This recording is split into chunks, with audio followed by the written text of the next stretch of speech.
Good afternoon বন্ধুরা। দেখো, আজকে আমি আমার ছাদের ছোট্ট একটা বাগানে তোমাদেরকে নিয়ে আসলাম। দেখো, এটা হচ্ছে আমার ছাদ বাগান।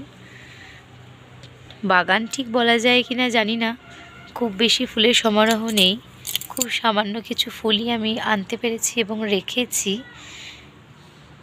এই দেখো, তোমরা সবাই নিশ্চয়ই জানো এই ফুলগুলোর নাম। দেখো কি সুন্দর লাগছে। আগের দিন আমি একটা ফটো দিয়েছিলাম। এই দেখো আমার এই ফুলটার, বড্ড সুন্দর। ইনি হলেন জারবেরা। আর এই যে দেখছো ছোট ছোট স্টার, এরা কিন্তু ফুটতে শুরু করেছে অলরেডি। কি ভালো লাগে না?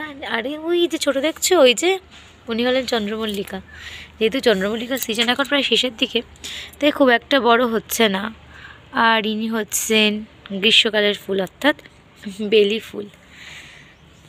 তো এই হলো আমার ছাদ বাগান, ছোট্ট ছাদ বাগান। তোমাদের কেমন লাগলো একটু কমেন্টস করে জানিও। টাটা, সবাই ভালো থেকো, সুস্থ থেকো।